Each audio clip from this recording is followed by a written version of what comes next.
Welcome to Keep Traveling Your African Story, the only podcast that shares the real voices and journeys shaping African tourism. I'm your host, 𝐸𝐿𝐸, and through my inbound tour operation, Keep Traveling, I've had the privilege of connecting travelers from all around the world with the magic of Africa. This podcast is my way of opening that world up to you, a place to learn about the people, properties and opportunities that make travel across this continent so very special. Today I'm delighted to introduce 𝐸𝐿𝐸 Muse, who's General Manager at Borana Lodge in Kenya, who joins me to share her African story. 𝐸𝐿𝐸, welcome to the show. Thank you, 𝐸𝐿. Pleased to be on the show. Unfortunately, people can't see you, but you dress so nicely and you've got this sort of necktie going on. It's a real African vibe. Is there a particular Kenyan meaning to that necktie that you're wearing today? Correct. Where I work in Borana, the indigenous people here are the Maasai of 𝐸𝐸𝐿𝐸, and this is how a normal, upstanding, respected woman would be decked out on a normal day. That's very interesting to know, something I've learned today. 𝐸𝐿𝐸, for the international listeners, tell us whereabouts in Kenya Borana Lodge is located. Borana Lodge is located on a beautiful part of Kenya, the central part of Kenya, where the Mount Kenya, the iconic world-famous Mount Kenya is. We are on the foothills down the slopes of Mount Kenya. That's the first thing we see every morning. That's the last thing we see every evening. We are also on the equator, a few degrees north of the equator. Then we have the Mount Kenya. We have a very good landscape around us. Okay, so I'm assuming that most visitors are going to fly into Nairobi. That's going to be the international port of arrival. How are people going to get from Nairobi to Borana Lodge? The beauty about Borana is that we are accessible by every single means that anybody could wish. We have daily scheduled flights, morning, noon, and afternoon. And then we have chartered flights and land just a few minutes from the lodge. The chartered flights are the best ones because then you're not driving 2 hours to where the scheduled flights normally land. That is in Lewa Airstrip. Also, people can arrive by helicopter and just land at the gate. So that's another means of arriving to Borana. Then you can also just drive. You can make the 4.5-hour drive from Nairobi to us, which is a very scenic drive through the highlands of Kenya. So really easy to get to Borana through different means. Okay. So now we've arrived at the lodge. Tell me a little bit about the property itself and the amenities that we've got going on there. Borana is a small little boutique eco-lodge.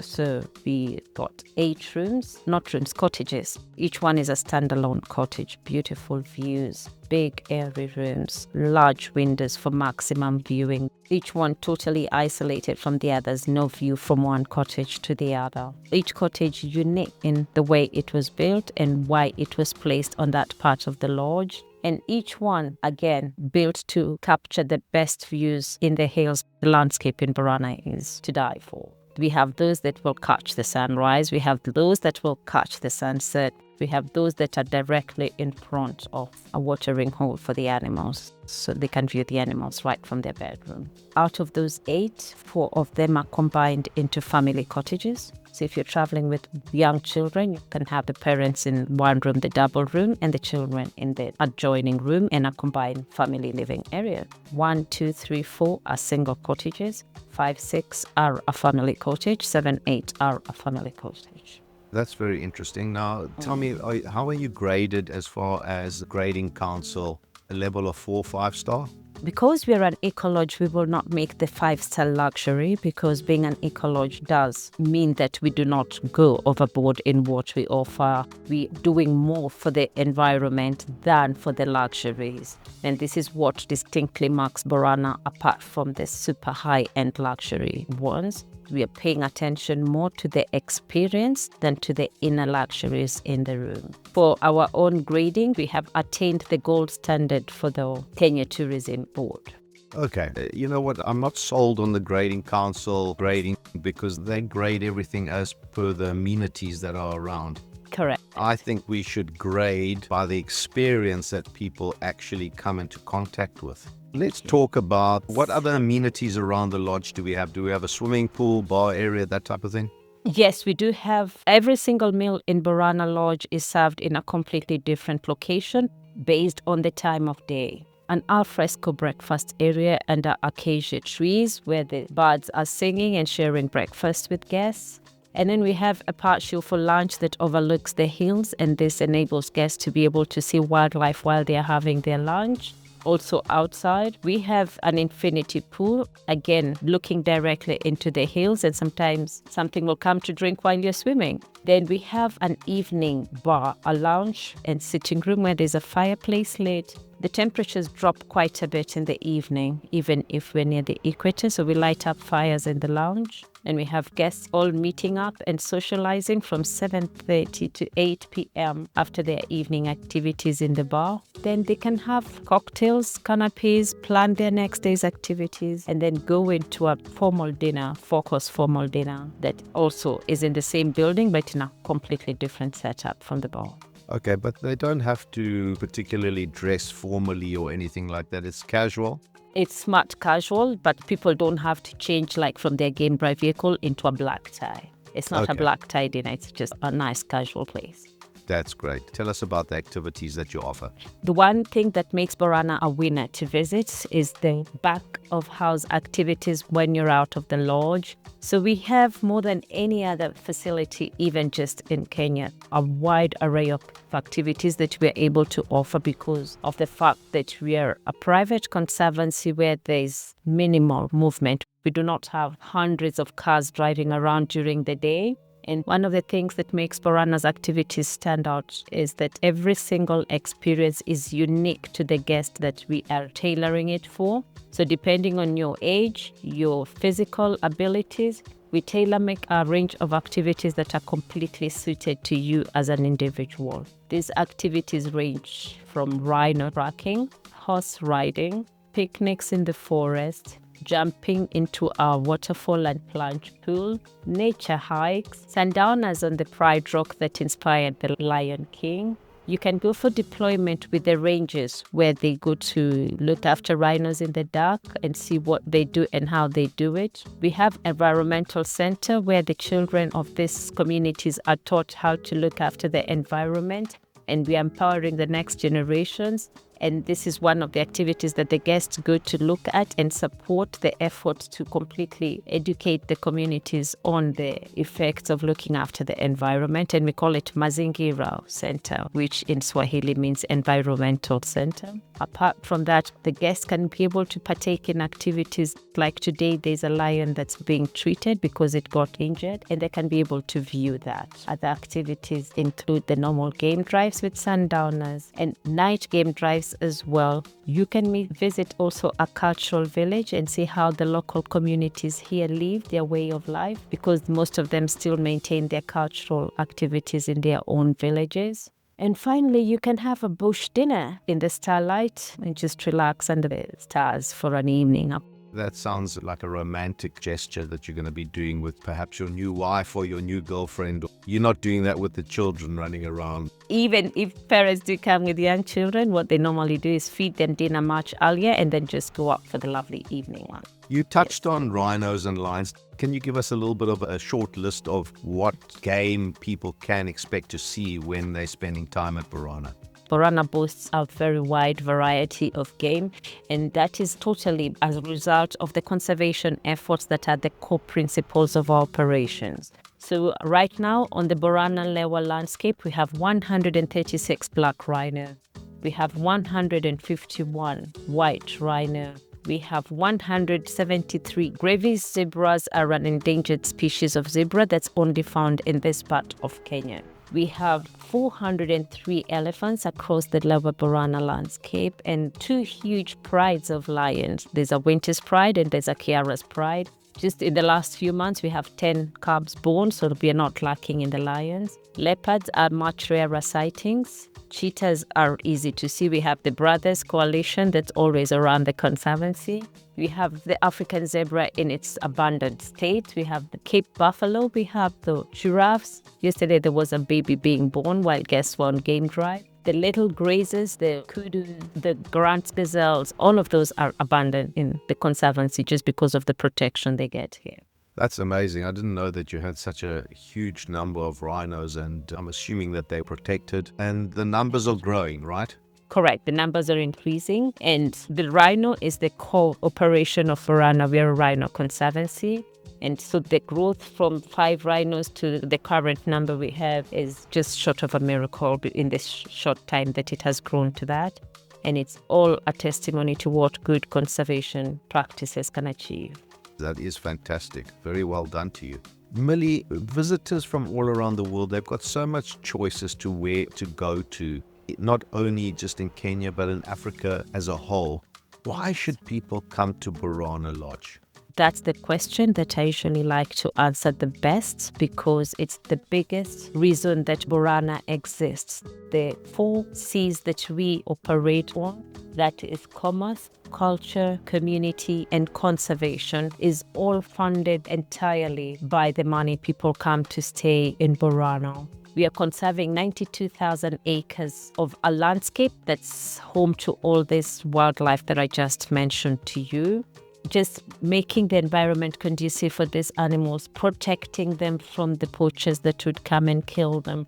The conservation efforts are funding constant water supply even during a prolonged drought like we have now. The conservation of this land ensures that it is not going to be run down and unable to support wildlife like it would be if it was not a protected zone. 39% of everything that somebody pays goes just to the conservation of the landscape. We also have support for the community, and every single guest that stays here is supporting the growth of the local communities around here. We are running educational programs, we are running medical clinics. We are funding children that cannot afford schools to be able to go schools. We are providing meals to 3,100 children who would not get a meal in school, but they are able to have it through our breakfast club. We are paying 12 teachers because the schools here are understaffed. So the money that guests came to pay here supports the employment of 12 teachers to keep the education program running, and also continues to teach the communities in conservation and ecological education. The 3rd C that the money anybody who comes here supports is the Support Livestock to Market program, which has encouraged good rangeland management by the local communities with their livestock. Because the local people here are pastoralists, they rely totally on their animals. But if that is not managed, they eat all the grass and then there's nothing left with their animals and they start starving. So we do promote their culture and support their livestock management to be able to continue this culture of them relying on their livestock without depleting the land. And all of this commerce that is brought in by guests coming to stay at Borana Lodge has enabled Borana to continue all these operations for the last 35 years. And it has grown. The animals have multiplied. Children have grown up where there would have been child mortality rates. Children are growing up in schools and going to universities and coming back to invest in the community, all supported by the funds that people pay to come and stay in Borana. I don't think there could be a better legacy to anybody knowing what their money did to a community. That's fantastic. What I'm getting is that Borana is not just a business looking to make profit all the time. It's about reinvesting those funds back into the community to better educate, because it comes down to education. From what I can hear, Millie, there's a lot of education going into the younger folk, and that's already paying dividends from what we're seeing with the animals and tourism as a whole. Is that correct? That's absolutely correct. And the biggest win from the cultural and conservation and support to the community is the complete eradication of poaching. So instead of people poaching a rhino for its horn to sell for a few shillings in the black market, they would rather come and work in the conservancy and earn a living and get educated, educate their children, educate the next generation of people, just to create a healthy environment for both the wildlife and the communities around here. Education, especially at grassroots level, is the most important thing for tourism. And if we want African tourism to keep growing, we need to make sure that we are doing that. And it seems to me that Borana Lodge is right out there in front, paving the way. So well done to you guys, and I wish you all the best while you carry on with that. Thank you. It's a passion, all of us here, every single staff member, from the owners, from the directors, from the people that invested in this initially. Every single staff member is totally immersed. It's something we practice every day. It's not just something we say. We have the numbers at our fingertips because it's a practice we live every single day. The recycling, the energy saving measures, making sure that we are not taking more than we give, either from community or from the land or from the people. And it's one of the healthiest environments any individual could ever work in. I wish you well again. Millie, tell me, as far as guests that have left there after spending some time at Borana, what have they had to say? What's touched them the most, do you think? That's a beautiful question to ask, because the impact that staying here has had on guests transcends generations. We have had guests come here and see what the efforts have been put in place to make this conservancy a success. And not only have they committed to continue supporting it even from home through donations to school feeding programs and to medical clinic programs or to protection programs, they actually do bring their own children. We have guests who've been coming back every 10 years. We have those that came as young children and are now bringing their children to see this. There are those that have brought multi-generations of their family from themselves as grandparents to their grown-up children and their grandchildren, just to witness what good practices can make an impact on people. Coming to the end of our conversation, what are your hopes for the future of not just Borana Lodge, but for Kenyan tourism and African tourism as a whole? Are we going in the right direction? I am happy to say that yes, I think that the big push from just not being a profit-making venture across all boards, that many of the tourism marketing, many of the tourism providers towards being green. And being green has completely revamped the way we look at tourism. It means that we are focusing more on empowering people rather than just making profit out of an area. It means that we are putting more support to the people that actually previously owned these lands and couldn't maintain them, and now they're under tourism. And now they all work on those lands. They are all still making a living on those lands, but in a better, greener, more sustainable way. And I am very proud that Kenya as a country, Greater Africa as a continent, but mostly we as individuals have all learned, we are all on the path to make it a better way and make profit from it, but also make the environment gain and the people gain from it.